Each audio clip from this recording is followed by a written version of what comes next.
Hey, everybody, and welcome to episode 25 and Action Filmmaking Podcast. I'm Tommy DiNucci.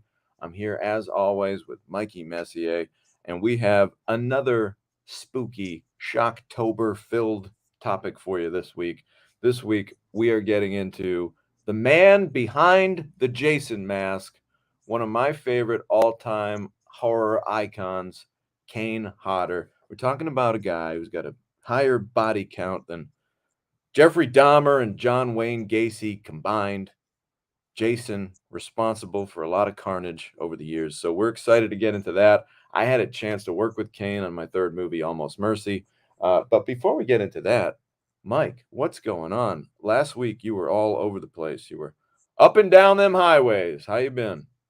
Well, buddy, I'm just coming off a 3-day trip home from Texas. I was in Arlington, Texas for the last 2 weeks to help shoot a film. And a week before that, I was in San Angelo Revolution Film Festival, where my Disregard the Vampire Mike Messier documentary played for a really good audience, too, Tommy. There was about 35 people in the audience on a Saturday morning at 11:30 in the middle of San Angelo, Texas. So, that's kind of cool. It made the trip worth it on both points. And I actually saw the three Halloween movies on the big screen just as a spectator when I was in Arlington. They had a really nice AMC theater, and they reissued the Halloween from 2018, then Halloween Kills, and then I finished it off with the new Halloween Ends.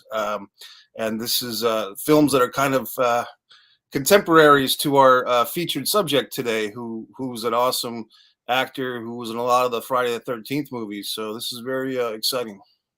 Yeah, I could kind of compare it to when it's November, right around Thanksgiving, families are gathered, they're joined together and they watch Christmas movies, and then you watch those Christmas movies kind of all through the season.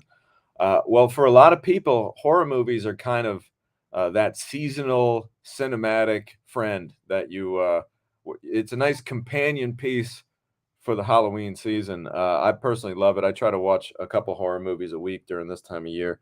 Um, Although for me right now, I've been watching a lot of action movies, Mike, because I am gearing up for what will be by far my most action-packed film to date. I can't really say a lot about it. This one's different. A lot of my movies in the past, I've been able to kind of come out and vocalize what's going on, but this one, I'm keeping very close to the vest. I've been asked to keep close to the vest by my producers, and we're going to continue to do so. But I can, tease certain things like, yeah, it's action packed, and yeah, I've been watching a lot of classics. Really from the '90s all the way up to today, to kind of start to capture and wrap my mind around what it is that the action genre, what checks the boxes in the action genre and what people are looking for. So that's been a fun couple weeks. I'm excited to get back on set.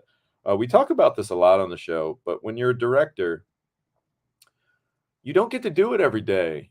You don't get to do it every week. You don't even get to do Directing, it every month. the actual act of directing you're talking about. Yeah, I'm talking about actually being behind a monitor with a group of, 40, 50, 60 people that are all together to do the same job. That's not something you can really always train for, and it's not something you get to do all the time. So uh, I'm kind of getting my mind back in that mental mode of working with a bunch of different people. And for me, this last weekend was really great because, as a filmmaker, what always makes the movie start to feel real, like it's actually happening, is when you start to hear from your different department heads and you start to get calls from wardrobe, you start getting calls from special effects and uh, everything right down to your fight coordinator, and everybody's starting to talk to you and have all these really cool creative conversations about the film. And it doesn't feel like it's just in your head. Now it feels like, okay, I got a whole team to help me do this, which is a great feeling. I've seen um, you in action, so to speak, Tommy. I've seen you direct, and you do really get into it. You really do oblige yourself to the task at hand, and it is like being the captain of a ship, And sometimes, uh, you're all trying to get to the same destination, but people have different. I don't want to say levels of different positions of involvement. to say, and some people just naturally are going to be more emotionally or financially invested than others. Some people, maybe at the PA production assistant level, are just there for learning, which is great. Some actors are there for the craft and also for a nice paycheck. And people like yourself that are directing a film are trying to further establish your career as a film director. So there's so many things that go into it that we try to explore on the show.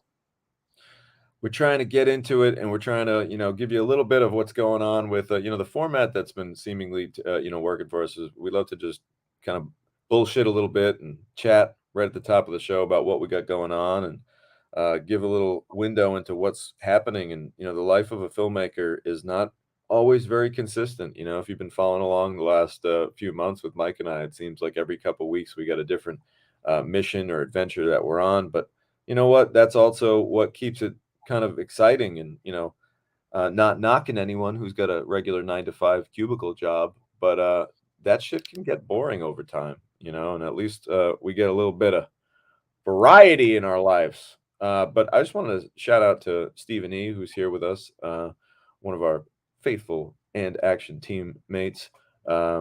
This week, we're diving into a very, very exciting topic because this guy is just pretty damn cool. I wish I could come up with a better way to say it, but we're going to talk about a man by the name of KANE HODDER. Now, everybody, I think before we even get into Jason, I think I want to spend a minute or two just talking about the importance and the kind of footprint impact, if you will, on American pop culture that the Jason Voorhees character has had. Mike, we all have heard about Friday the 13th, but it's kind of funny because it's one of those things where, similar to Nightmare on Elm Street, as much as the horror fans know that it's Friday the 13th or it's Nightmare on Elm Street, the casual fan says Freddy, or the casual fan says a Jason movie. Yeah. So the character has actually become bigger than the franchise itself. And it's the same thing with Jason, where hell, when I was a little kid, I didn't even know they were called Friday the 13th. I thought they were just called Jason. I just, especially at the Jason time, I movies. think like Jason X had just come out. So I just figured they were all just called Jason. But in fact, we're talking about a very iconic character. Mike, tell me your thoughts on the impact of Jason motherfucking Voorhees. Well, before the show is over, remind me. I just need about 30 seconds. I want to grab a piece of art that's in honor of the Jason character because I Well, have it. Mike, you know what? Not to cut you off, buddy, but I got to do a little show and tell later, and I got to get something. So at the end of the show, this is great. We're gonna do a little and action show and tell at the end of the episode. We won't both leave at the same time. We won't both vacate our Yeah. post at once, though. Pass the mic.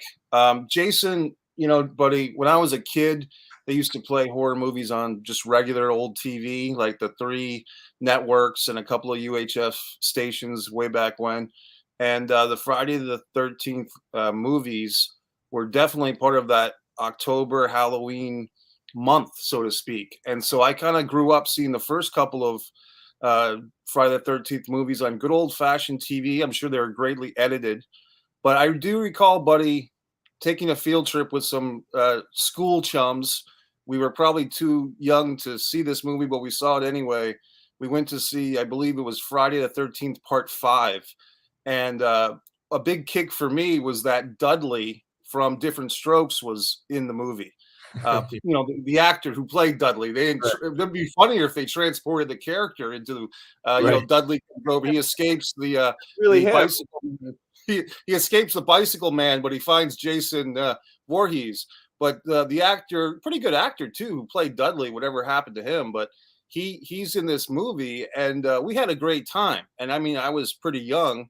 And then I stuck with the Jason movies and had the NES 8-bit video game, which you could never win. You could kill Jason, but he always come back, and it was such a frustrating game because I played that for an Wow. entire summer. I could Wow, never but kill the you're bastard. just bringing back so many memories right now. What an iconic video game that was. He had a purple jumpsuit, which is kind of fun because in the game he had a purple jumpsuit, but he never had a purple jumpsuit in the movies. But yeah, right there, I mean, not to cut you off again, but it's like, just to speak on pop culture, didn't get much bigger than having a Nintendo game in the mid 80s. if you had a Nintendo game, you kind of made it. Yeah, I think of Mike Tyson's Punch Out and Friday the 13th, NES 8-bit. And when you're playing the different kids at the camp, you're trying to throw knives at Jason. And it was just it was a fun game. I know you're a video game connoisseur, Tommy. This shopping mall in Arlington, Texas, had a state of the art arcade that you would have loved. But for me, I'm kind of stuck in that Frogger, Galaga, Miss Pac-Man. That's where I kind of got off the video game ship. But I mean, I do have fond memories of that Friday the 13th game. If it costs more than a quarter, Mike doesn't want to play it. That's right.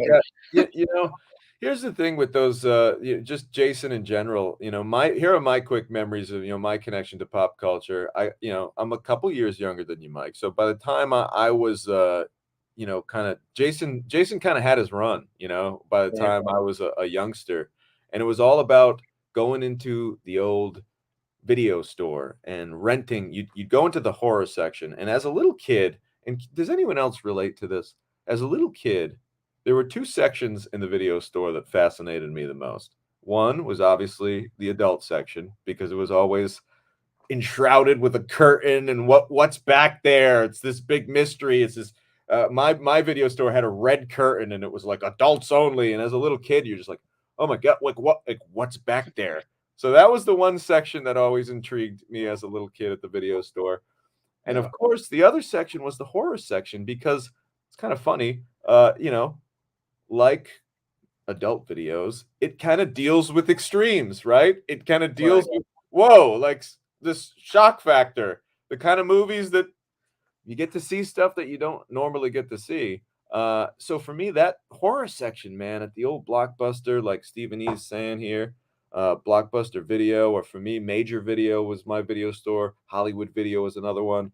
I'd go in there and I'd see, like Stephen E is saying, movies like Candyman, movies like Halloween, Michael Myers, and you'd see all of these kind of gruesome, I'm going to use another dated phrase, but the VHS jacket. That's right, Right. people. These tapes got cold, and at times when they were a little chilly, you had to put a little jacket on them. So the tape came in a VHS jacket, and on the jacket, you'd see the artwork, you'd see the poster, you'd see some frames from the movie. And I always remember Jason being fascinating to me, and for me, Mike, it was the mask. There was something about that hockey mask that was just so fucking cool. And actually, when I was in second grade, I'm 7 years old. I'm not even old enough to watch a Jason movie. And what did I choose to be for Halloween that year? But Jason Voorhees. There's a picture of me somewhere. I remember my school, my elementary school had like a Halloween dance, and there's a family photo somewhere. I got to dig it up of my whole family dressed for Halloween, and there I am standing with a big old plastic knife dripping in ketchup and a Jason mask. And just talk about an impact. A person that has kind of generational fame. So enough about Jason. Today we're going to be talking about, like in all cinema, yeah, we have these legendary characters, but at some point is just an old-fashioned human being behind all of these legendary characters.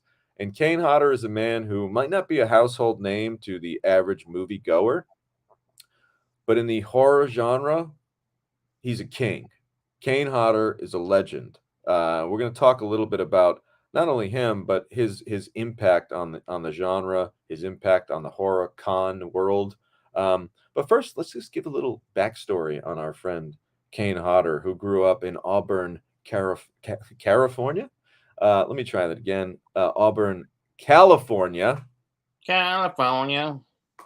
And Mike, the interesting thing about Kane Hodder is, talk about a person who persevered. Talk about a person who bounced back from a really terrible accident and an awful injury that a lot of people probably would have quit. In his early days as a stunt performer, Kane was involved in a really tragic accident that left a good portion of his upper body in second and third degree burns.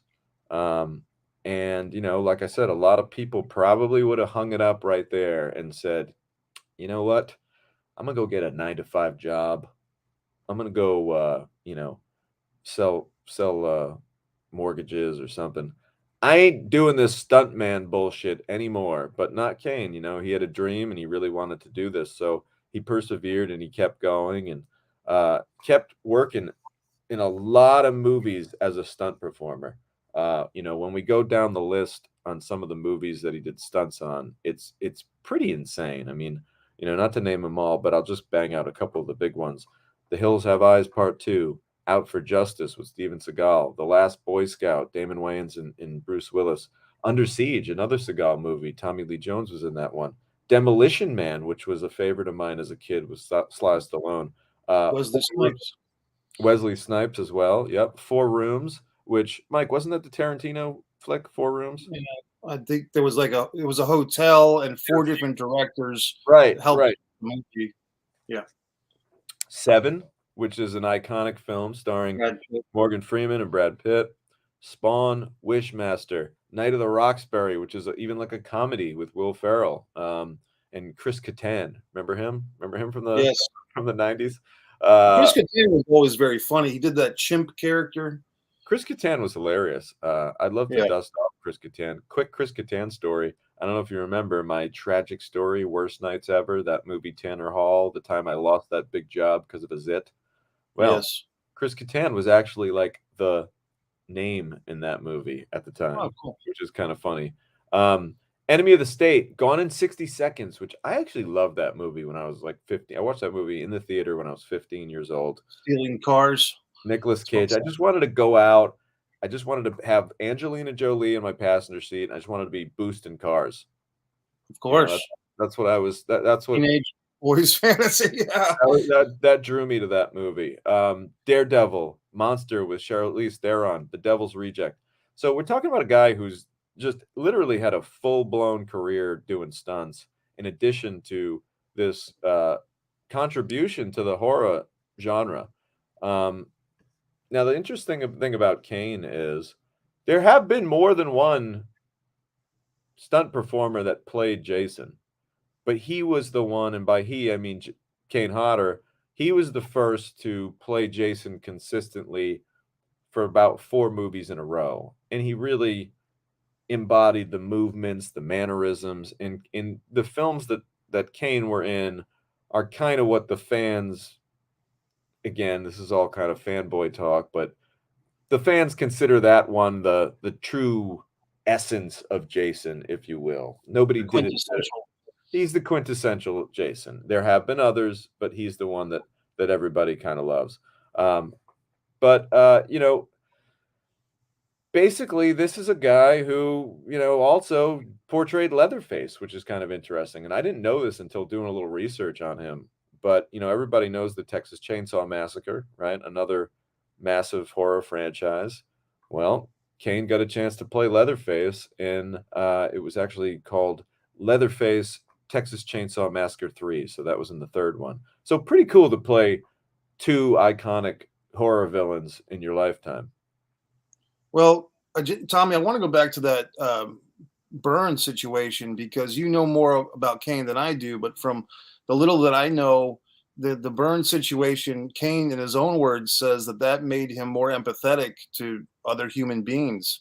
And Kane, I watched a couple of interviews with him as prep for this show. What I liked about him is he really has like a good sense of humor about the whole thing.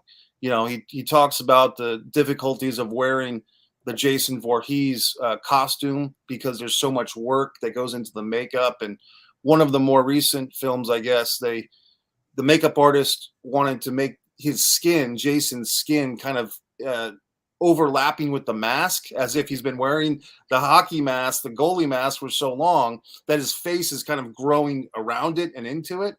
And Kane was saying that aspect of that really added another couple of hours to makeup every single day. He couldn't take off the goalie mask between takes, and he's doing some real intense stunt work. And he said, like, when I'm really physically exerting myself, my instinct is to rip that mask off and take a deep breath, but I can't because that would be another 3 or 4 hours of putting the damn mask on and makeup. So he had to adapt and learn how to breathe his own exhaled air after doing some difficult stunts. So you talk about a guy who's dedicated to the craft. You can see why the fans respond to him. Wow, yeah, think about how claustrophobic it would feel to just not be able to take a big deep breath after running around and chasing some teenagers down with a hatchet or whatever he's doing. So yeah, it's definitely, it's like anything else in life. The real true pros make it look easy. And when you watch a movie, just, throwing it on TV or sitting back and you're eating your snack or whatever the fuck and you're watching the movie, I don't think people realize, the amount of physical stress that a lot of stunt performers and when I say stunt performers, um, particularly creature stunt performers. And when I say creature stunt performers, I mean people that are playing a character that has to have a lot of makeup. Someone like, like the guy who had to be trapped inside of the alien costume in Aliens, or, the kind of thing where you just can't get a breath of air. I don't think the average moviegoer understands just how difficult that must be when they watch these movies. You kind of take that stuff for granted. I can't really get too much into it, but on a film that I just did, Johnny and Clyde, we have a demonic type character that required a great deal of patience on the stunt performer's part, because we had a similar situation. These masks that these characters and creatures have to wear, they have to look real, and part of it looking real is they're made of latex. They don't breathe much. They really have to be form fitted to your face. Otherwise, it's going to look like something that you could go get at any Halloween store across the country. A lot of the materials that these artists put together are literally attached to your face. So there's nowhere to run, there's nowhere to hide. So a big part of the stunt game is the mental edge, and not losing your fucking mind. But Um, Go Tommy, ahead. if I could just jump in, sometimes people kind of wonder what's the difference between a low budget and a bigger budget movie.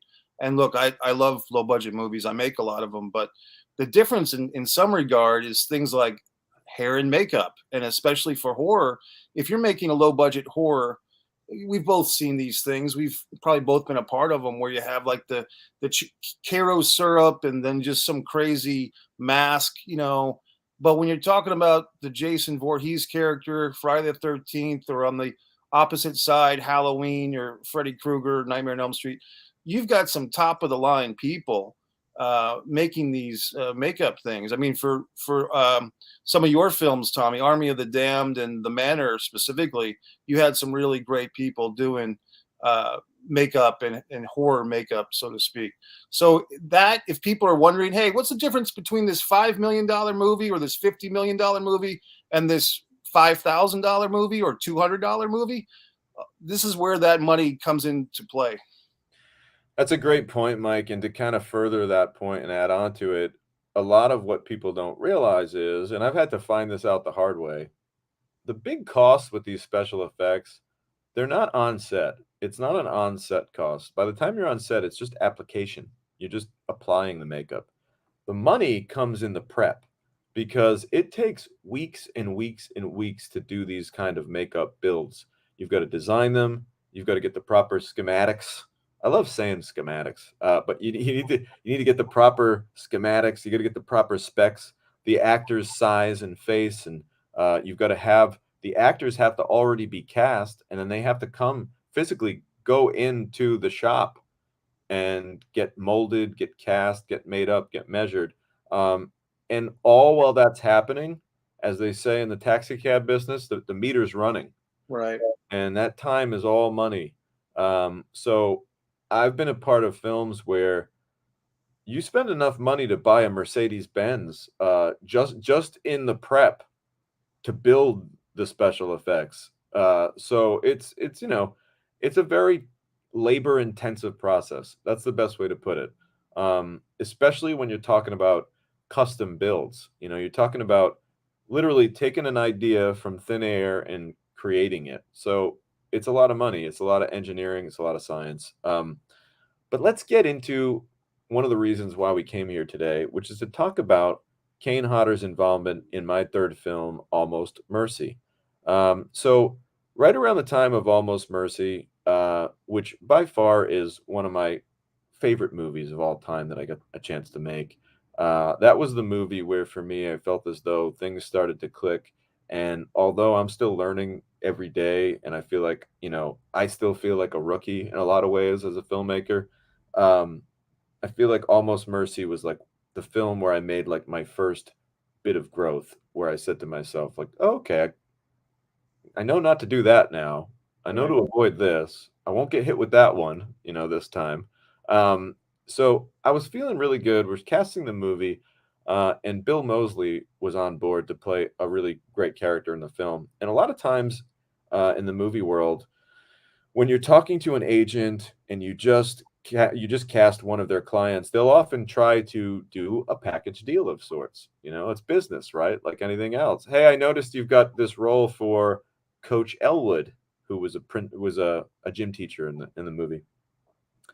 And Bill Mosley's agent recommended, like, hey, what about Kane Hodder? Like, what do you think about Kane? Like, I rep Kane. And when I heard the name, I said to myself, wow, that's interesting. And kind of two things came to mind. One, well, this is a horror movie, and although it's not your traditional slasher movie, we're definitely marketing it that way. So having Kane's name attached would definitely stoke that fire a little bit. And then I said to myself, wouldn't it be cool to take Kane Hodder, a guy who's really known for being a brutalizing man behind a mask killer who's killed 100 people? Wouldn't it be cool to flip it and see that guy as a bit of a deranged gym teacher in high school? And suddenly it became like this really cool part in my mind. I was like, oh, wow. Because he's this, if you see Kane, he kind of looks like a football coach. Huh. You hate to say that a football coach has a look, but a lot of them do. They're former football players. They're usually big, stocky guys. He's got the short, cropped hair, easy to fit under a helmet. Right. He's got that traditional athletic coach kind of look. So I said to myself, wow, this could be really cool. Producer Chad Verdi made the deal happen.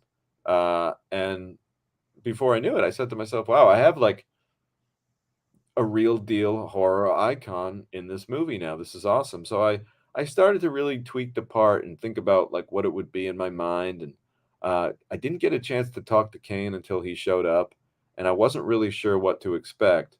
This is before the days of the Zoom calls. This is Right. going back a good 10 years. So uh, I think we signed him like a week before production, and I probably got right into pre-production, and then before you know it, he was in town shooting the movie. Um, so I remember kind of just meeting him and thinking he was, at first, a little intimidating. He's a big guy. He's kind of, you hate to say anyone's scary looking, but he's a tough looking guy.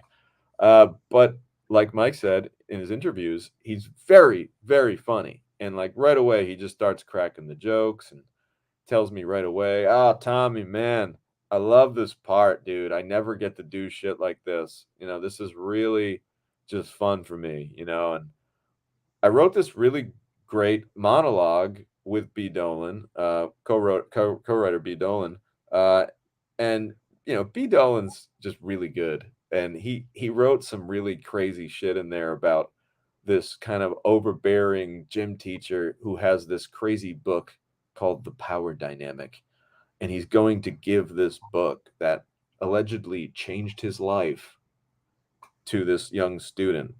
And it's all about how you can harness your inner power and how you can cut out all the bad people in your life. So here we have Kane Hodder, a guy who's known as Jason Voorhees, who really, if you watched any Friday the 13th movie, I don't remember Jason saying a whole hell of a lot. Right. The character doesn't speak ever. And he carved up this monologue about handing this book that's going to change this girl's life. And it was so funny. And the speech is meant to be incredibly obnoxious. Again, the sense of humor of B. Dolan kind of really shined in that. And, you know, uh, I love what he did in it. And, to this day, I'll kind of go back, and if I have to put together like a director's reel or something like that, that scene with Kane is actually in there. And it's cool to be like, hey, look what you can do with somebody that you might not think can pull this great performance out. Tyler, what's up, brother? Tyler says, "Crazy how casting can change a character so much, but that's the benefit of being fluid." Yeah, it is really funny. You really do have to have an open mind because sometimes your mind will be in one direction and then you think of a different person and they'll tap into a quality of the character that you just never kind of dreamed of, and suddenly you got a little bit of magic. Couple That's cool cool things. that Kane enjoyed that challenge too, Tommy. A lot of times in Hollywood, I have a little expression that it's better to be typecast than not cast. But at the same time, if you're a guy like Kane who's getting a lot of work, and I'm sure he's having a great time on all these projects, but uh, the ability to do something different in Almost Mercy, it sounded like that was almost like a working vacation for him because he got to stretch some acting chops that maybe when he's wearing the masks and the outfits for these iconic horror characters, you can't do that. Absolutely, and I'm sure he loved the fact that he didn't have to spend 3 hours in the makeup chair every morning. And he could Yeah, literally go to work in a pair of gym shorts and a t-shirt. Literally, that's what I mean, yeah, he's playing a gym teacher. His wardrobe every day was gym shorts, a t-shirt that said South Greenwich High, which, if you don't know, which most of you probably don't, uh, in Rhode Island, we have 2 towns. We've got an East Greenwich, we've got a West Greenwich. There is no South Greenwich, and there is yeah. no North Greenwich. We thought it would be funny, and by we I mean B. Dolan and I, if we kind of created this fictitious town called South Greenwich, and we actually had people be like, "Is there a South Greenwich?" And we'd be like, "No, there's There's not. now. There is now." Yeah, Exactly. Another kind of cool thing about Kane, the day we shot that scene, that's probably Kane's biggest scene in the movie, and the one that he'd probably be most proud of. Although there are a couple of other great scenes that he's in. We had a little bit of an Easter egg in that scene. It was my idea to basically take the Jason mask, the iconic hockey goalie throwback style mask, and strategically hide it in this scene as a little Easter egg. Now, keep in mind, Kane Hodder is playing a gym teacher, Coach Elwood. So he's got this scene where he's giving this motivational speech, air quotes, to this young lady played by Danielle Golden, who did a phenomenal job. And we'll talk all about her on the Almost Mercy episode. Um, in this office, there were a lot of opportunities to put a couple trophies, a corner. Maybe there's a hockey stick. Maybe there's a couple wiffle ball bats. There was a coat hanger, and on the coat hanger, there's a couple of hooded sweatshirts, a couple of coach jackets, and things like that. And hanging on that coat hanger or in the corner, I got to remember, I don't want to blow the story, but somewhere hanging on the wall, you can just see about 3/4 of a goalie mask. And it's right there. And if you look for it, you can see it, but it's not like screaming at us in frame. But there's a nice wide shot where we see the Jason mask in the shot. And I remember wondering, like, ooh, is he gonna think this is fucking stupid? Like, right. is he like, "Oh, come on, man. Here's my chance to, like, do something different, and you're gonna fucking put a goddamn Jason mask behind me?" So, I didn't wanna think that I was playing a joke on him or that I Right. was, like, insulting him in any way. So, I went up to him and made him feel like I wanted him to know how excited I was about it, and I was like, "Hey, Kane, wouldn't it be cool if I put this in there with just a little piece of it?" And he looked at it and he said, "Oh, man, that's cool. That is really cool." And he loved it. And that right there said a lot to me about the kind of person he is, that he's not trying to run from who he is. And, like if someone happened to connect those dots, which fans did, I had a lot of fans come up to me of the movie and say, like, "Hey, man, I saw the Jason mask in the corner." So, like, it worked, man. Like, it's one of those, if you know kind of things. Yeah, that shows his good attitude, his sense of humor. Not to say self-depreciating sense of humor, but self-aware sense of humor. He knows what a vital part of the horror world that he is. The opposite of that story, Tommy, would be if you ever heard the one of I think her name was Tina Louise, who played the bombshell Ginger on Gilligan's Island. She never did the Gilligan's Island meets the Harlem Globetrotters or Escape from Gilligan's Island. She always distanced herself from the Gilligan's Island franchise because she thought she was going to be the next Marilyn Monroe or whoever. And but people, you know, if you get to be famous, if you get to be rich and famous and known for a character, I think the way to go is to embrace it like Kane, not to run from it like Tina. Yeah, I think you're right, Mike, and I feel like celebrities, actors today have leaned into it a little bit more, and a big part of that is the Comic Con scene and the pop culture con and the horror con and the cash con is what you should call it, because Right. what they have now is all these actors have realized, see, this is a whole revenue stream that did not exist about 20 years ago. You know, I remember when I was, because I'm a geek, man, from way back. And I remember going to things like, you know, like an action figure convention back in the early 90s. And there were like a few tables and like 50 people scattered. I remember going to like a Star Trek convention or a Star Wars convention in the 90s. And there was a few tables and nobody was there really. And it was 100 people, 200 people. Nowadays, cons are fucking mega events. They're massive draws. They fill out major arenas, major venues, and you got people lining up to go see these people and get their autographs. So hell, they're like, fuck, you can typecast me all the way to the bank. If that means that I can sit here and get a line of happy paying customers to give me cash to take a picture with them and tell me what their favorite moment of my fucking career is, sure, let's do it. That'll be $50, please. So it's a whole new thing. It's really an amazing thing. You're right. 20 years ago, people didn't want to be typecast because there was no con scene. Nowadays, typecast me away and give me Right. that cash. We would have seen Tina Louise in her ginger outfits at all these cons if that was a different era that she was in, right?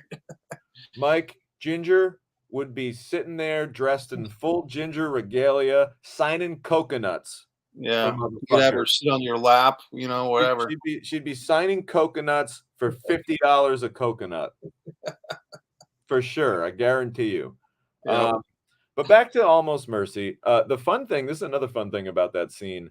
Kane's a prankster, a little bit of a practical joker, Mike. It's kind of funny. Again, I remember just like having a good, honest, like belly smile because I'm like, here's Kane Hodder, who plays a guy who, you know, is known for playing a character who's killed hundreds of people, and he's on set just being a playful little prankster with everybody. It was like, look at Jason Voorhees pranking people. And what he did was, this is a big scene, man. He's got a big monologue. Danielle, the actress playing opposite him, has to be in it and has to be focused. So she's kind of doing her thing. And you know how actors, everyone prepares differently. But with Danielle, you know, her thing was, you know, I would always kind of like give her direction or talk about the scene or hear what she had to say and then leave her be and kind of like let her process and do her thing because I knew that that's how she liked to work. Um, Kane, you know, he was flip the switch on, flip the switch off kind of a guy. So he comes into the room and I notice his mouth is closed, but I can't figure out why. I just figure maybe his mouth is closed. And he sits down to do the scene. And I think Danielle had the first couple lines and she says her lines. And then Kane turns to camera and he smiles and he's got like these two massive chiclet style teeth. Like I think he took two pieces of paper and like folded it up so that he had like Bugs Bunny teeth in his mouth. And he kind of just smiles at her with these big Bugs Bunny teeth. And he continues to do the scene and she starts cracking up. We start cracking up. We actually like held for a second. We were like, wait, is this like, is he doing a character thing? Is this like, Right. is this Coach Elwood being funny? And then I realized, no, it's Kane being funny. And then everybody laughed and we went on with the scene. But it was just funny to see Kane Hodder playing pranks during a very serious, crucial moment on set. As let's take a quick look. We've got some members of Team Man Action. Faithful just popped in. Kim, what's up? Ariana, how you doing? Anna, what's shaking? It's good to have you with you. It's good to have you with you and with us. Have you with us. And just a quick shout out to our regulars, Tommy. We did have kind of a lost episode, some technical issues. Some of that was on my end What are you because of talking where I about? was. What are you talking about? I don't know. I don't know. But thanks for the audience for sticking with us, being so loyal and supportive, sharing the episodes. It's very important. Tommy, you do a great job with those Instagram videos, and I will talk to you off air about how we can cross promote them on YouTube probably. So very thankful to everyone who's stuck with us and moved us forward here. Yeah, thank you so much, guys. Last week was our horror episode that went horrifically bad, and everybody stuck with us. It sounded like Mike and I were in the what is it, the chamber of hell or whatever, and there was Yeah. not. But y'all made us feel very good about ourselves. I got a lot of really nice messages from people like, "Hey, don't worry, this shit happens." So everybody who reached out and gave me a little pat on the back, thank you very much. You know we love doing the show, and I gotta say, man, like we've been doing the show consistently, just about every week for 25 weeks now. I felt weird last week, like when we didn't finish. Like I felt like after the show, I was like, there was like this weird like letdown feeling where I was like, oh no, we have to do this and we can't. So I'm excited to be back on today and to be talking about Kane motherfucking Hodder, horror icon, the man behind the Jason mask, Jason Voorhees. It's Halloween season. We're just a couple of weeks away from go time. So let's get back into it. So Kane Hodder, a lot of people might not know this, but his big thing was he was a stunt man. Like we said, stunt performer city. You know, he was in so many different films before he was even Jason. That was his bag. So we figured, well, he could probably do some cool stunts in our movie, right?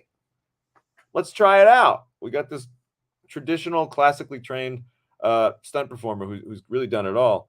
So, cut to, I'm working with Nick Principe, who we've mentioned Nick a lot on the show. I've done it all with Nick. You know, he's acted in just about every movie I've ever been in. Chrome He's Skull from Laid to Rest.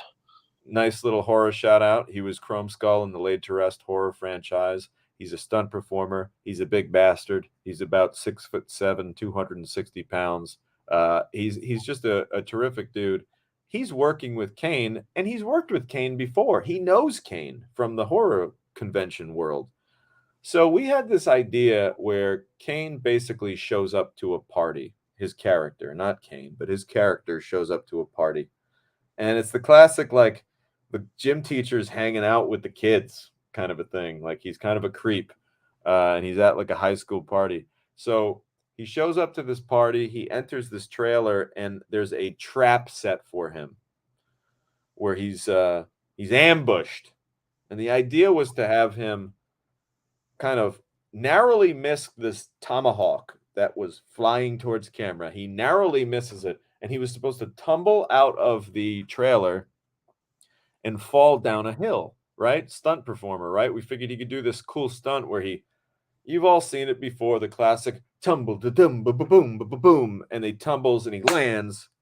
And then we were going to have this big fight take place at the bottom of the hill. And we had a cool hill for it. There's branches and everything. And hey, you know what? Maybe Nick and I, we were a lot younger back then. You know, maybe Nick and I were a little too eager. You know, did we secure the hill that he was tumbling down? Did we really make sure that every branch and every sharp object is clear? Did we, pad it up? No. We were just hoping that we could put Kane in some pads and tumble him down the hill. Right. But we told Kane, he's like, all right, guys, what do you want to do? We were like, well, Kane, we were thinking, you kind of, you narrowly miss the axe, you fall out of the trailer, and then you tumble down this hill over here. You smack on the ground, and then we start the fight. And he looks at the hill, and he takes like one look at it, and he goes,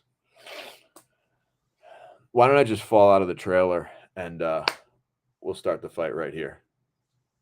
And I go, all right, well, why don't we just do that then? So he quickly cut the hill tumble. Right. Did you have a flashback to "I'm not dying today, boss"? I did a little bit.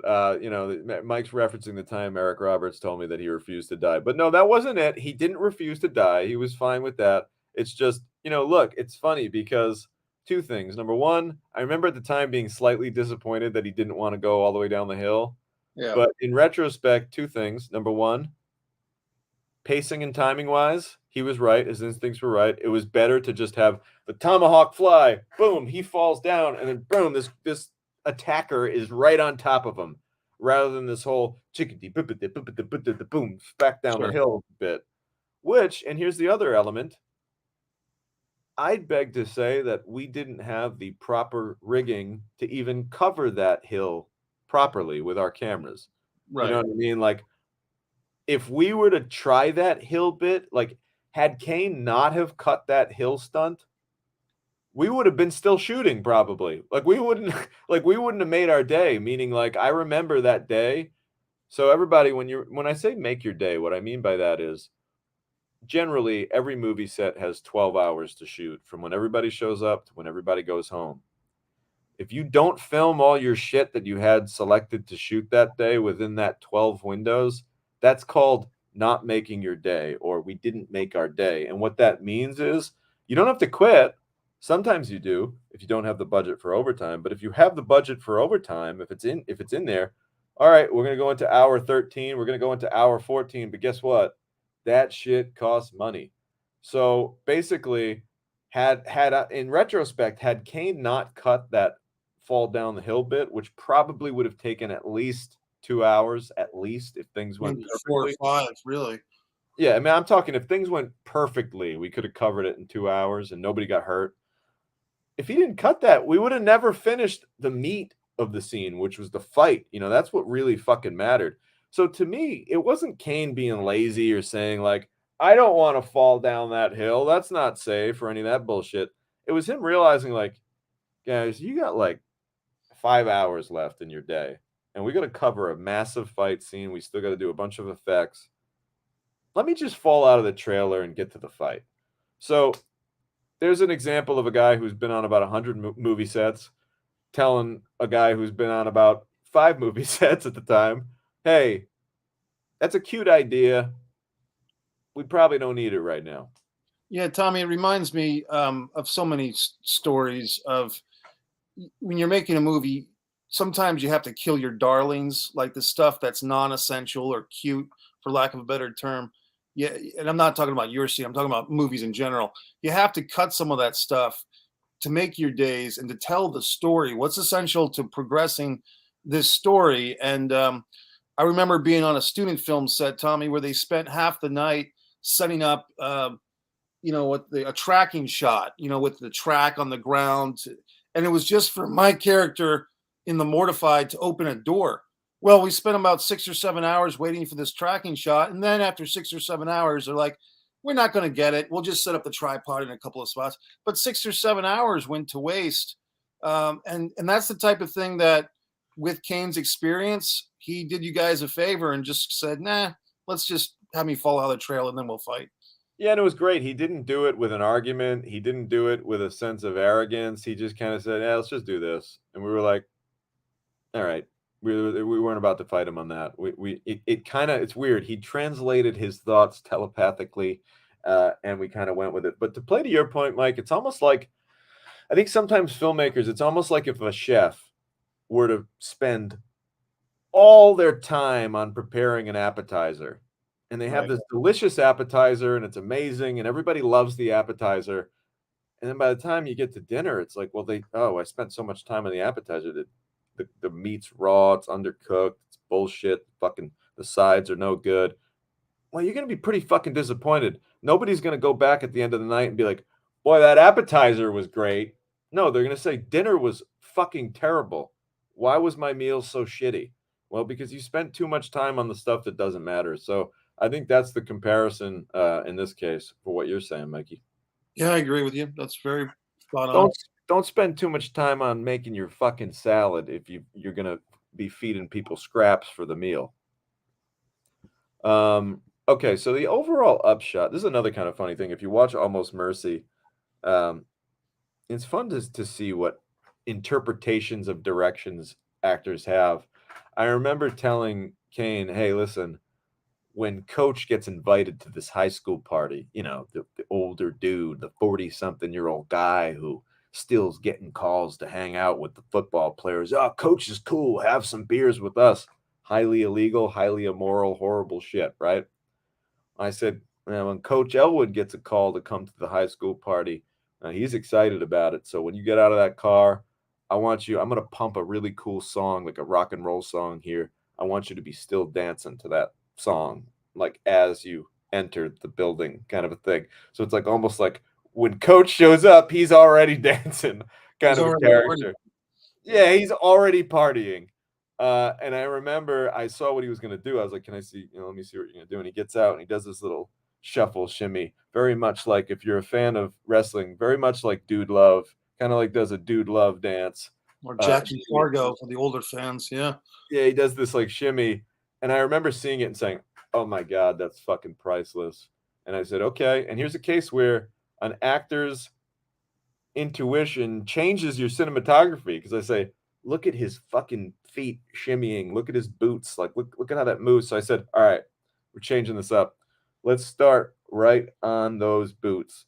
Let's have the camera boom, right on the ground, and we see a boot enter frame, shimmy stepping, and we follow that boot shimmying, and we tilt up, and we see the coach. And this was his note too. This was a little at improv. I gave him some pills. I was like, here, pop a pill whenever you feel necessary.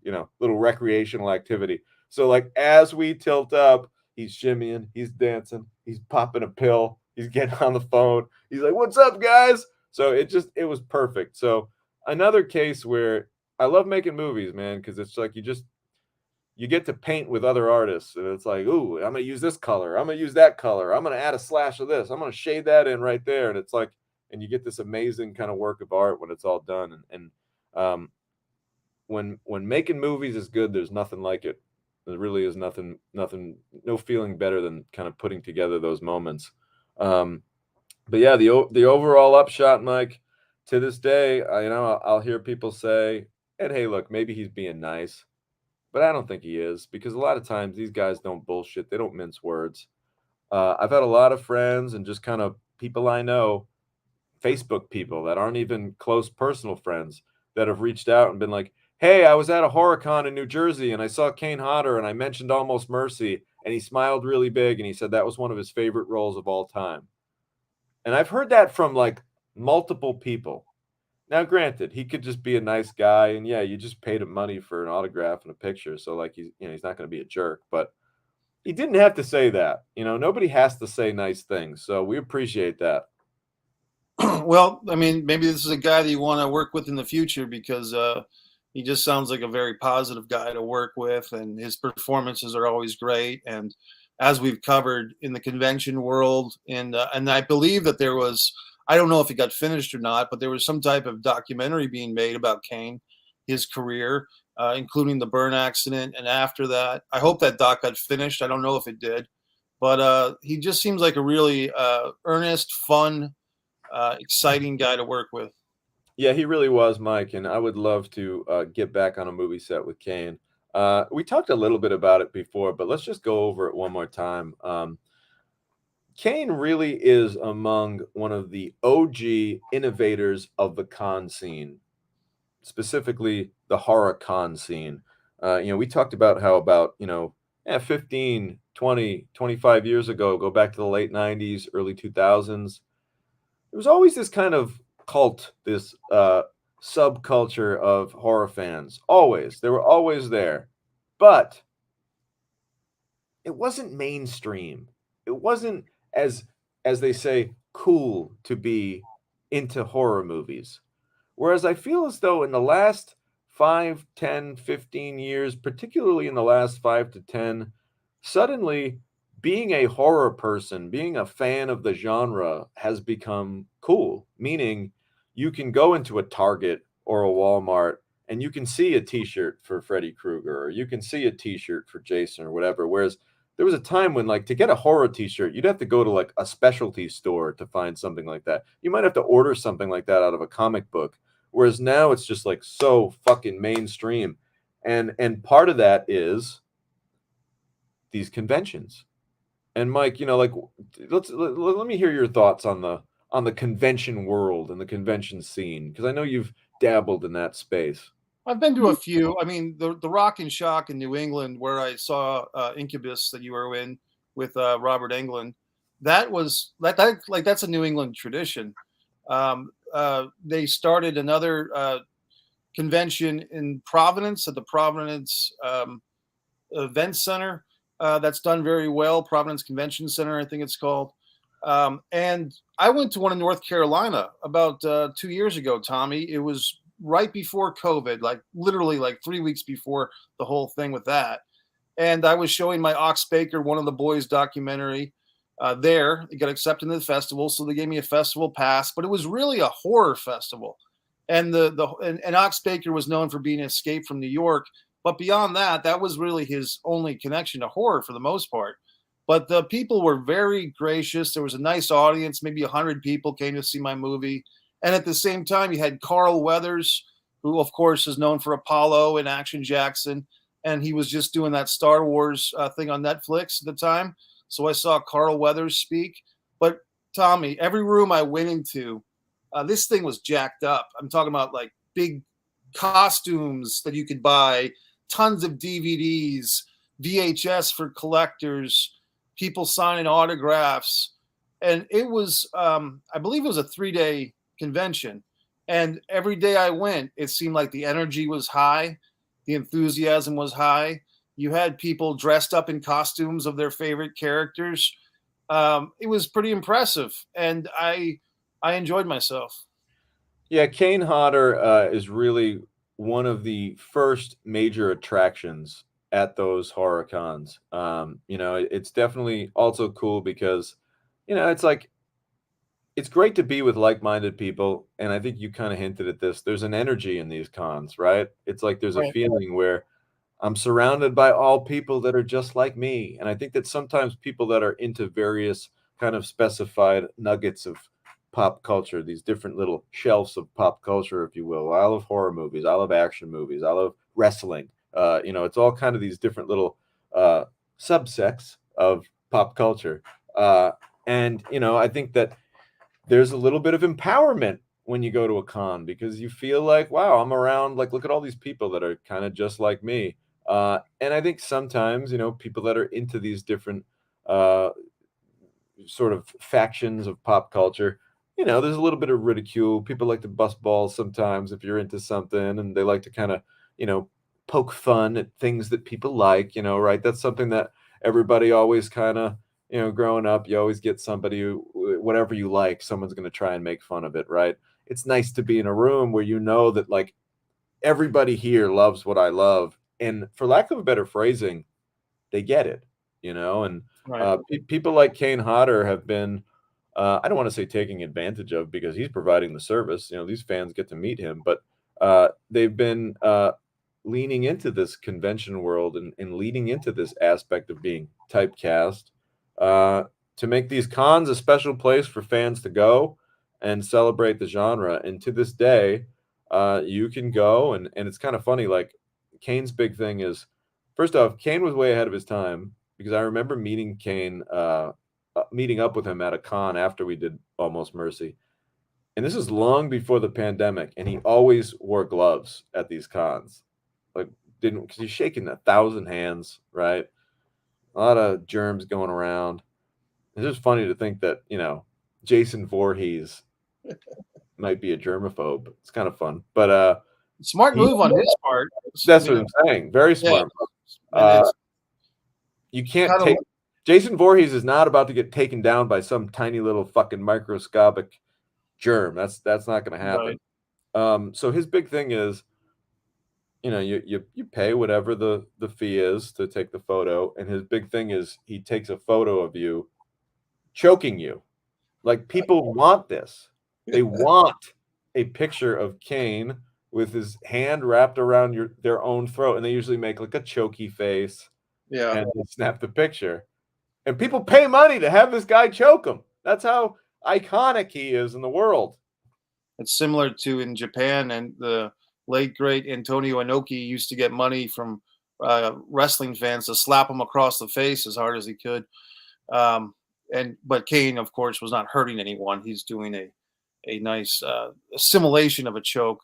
Yeah, he's Um, not applying pressure. right. Just on the con thing, Tommy, I would be remiss if I didn't mention the all-time greatest SNL skit parodying cons with William Shatner himself betraying the Star Trek convention fans. If you people haven't seen that, just go to YouTube or whatever. I'm sure you can find it. It's just great. I'm getting some horrific light. I'm getting some sinister light in the porch right now. It So might be Donnie or Larry might have moved the curtain on you, is what I'm thinking. I'm very sinister looking right Yeah, now. it does look pretty good, buddy. Okay, so let's check through here with Team Hand Action. Anna says, "Sorry, I have to go. See y'all next week. Just remember the show must go on." Anna, thanks for checking in with us. We will most definitely see you next week. Ariana, Hot Topic also helped the love of horror with the millennial generation. Hot Topic has been keeping it going for a long time. Let me tell you, I have purchased my fair share of horror themed items at Hot Topic. That should Um, be like a meme, Tommy, like Hot Topic versus Spencer's Gift. Like, what does it say about your personality? Which one of those two stores you prefer? yeah, it's true. I feel like it's like also tells you like where your mall is located. You know, Right. like some towns might not have Hot Topic. They got the Spencers. Um, when I think of Hot Topic, you know what I think of? Like the one thing What? that comes to mind, and maybe this dates me, but I think of like goth kids. Like that's where Oh yeah, like you'd get all your goth gear. Like if you had to go goth up, you'd go to Hot Topic. chain wallets. Yeah, fishnet stuff. Tyler says probably helps that Kane was always a fan of the genre as well. Plus, cons are great because everyone has a mutual common interest. Yeah, he definitely was. I mean, if you're involved in that many horror films, you have to just have a love for it. And like Mike said earlier when he was watching his interview, he's just a nice guy. I mean, you know, you will run into nice people in this crazy world of film. You know, there's you Once hate in a to say while. it. It's funny, but there are a lot of great people out there, and Kane is certainly one of them. Um, so, guys, I just wanted to come on. That pretty much wraps up our show on Kane Hodder. Well, But I we got just the show and tell, Tommy. Don't forget our show and tell oh here. yes, that's So who right, wants to that's go right, first? Who wants to Mike. go? You want to? Yeah. You go first, and I'll Okay. talk I'll about what we're doing talk. next week. Okay. So, guys, next week we're going to be talking about a movie called Damon's Revenge, which I was in front of the camera. We don't really talk a ton about my times acting in movies, so it'll be fun to kind of get into that. That is a horror movie, which fits into our Shocktober theme. So that'll be a fun one to talk about. That movie has a really great young cast, a lot of really nice young actors. So if you're looking to watch a horror movie that we can talk about next week, take a look at Damon's Revenge, and you'll see me in it doing some not so nice things. That was a really creepy close up of Brian Pillman we just got as you sat down. I think you intentionally meant to do that. All right, Mike, we're ready for show and tell. Show everybody what you got. But before we do, Ariana wants to say, now I just picture a goth superhero. I need to goth up. I picture all the goth kids putting their hands in the middle and being like, "Let's goth up," and then they Right. break They've got off. the Hardy Boys pants on and the chain wallets and the bracelets. Wow, that's cool, Mike. What do we have here? This is an artist that was on I guess I saw him on Facebook or something, and I bought like three of these images from him, and then I framed them. And one was of the Ultimate Warrior, one was of the Four Horsemen, and this one was, and you know, like I said, Tommy, I kind of quit the band. I spent so much time as a kid playing video games that I had to quit cold turkey because they were really taking up a lot of my time. But this one I had fond memories of. One particular summer, I just played that game over and over again. So I felt the need to get the Friday the 13th, the game art. Well, Mike, next time you're up here, maybe we'll dust off the Nintendo. We'll slide that motherfucker in and we'll play it for a little while. What if we Now, got Mike, Kane to come to town and actually play with him? Mike, I'm gonna go grab my show and tell bit. Will you Okay. tell the wonderful people how important it is to like, share, get the word out about the show? And I'll Yeah. be right back. Well, folks, we appreciate your support of the show. Like Tommy said, the best thing you can do, if you haven't subscribed to Tom DiNucci YouTube channel, please do. My channel, subscribe to Mike Messier YouTube channel, actually features The Mortified, which is me playing a mortician in a pretty good 15-minute horror film that you should enjoy. So look for subscribe to Mike Messier YouTube channel and The Mortified. And we just, oh, geez. Look at that. Is that autographed? Looks like it.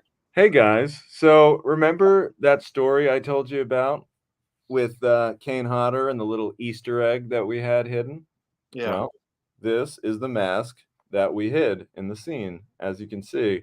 This was actually a prop that was purchased as just a regular prop, and then you'll notice it has like this patina on it. It's kind of got this interesting paint job that David Gear wouldn't be an episode of And Action if we didn't give David Gear a shout out.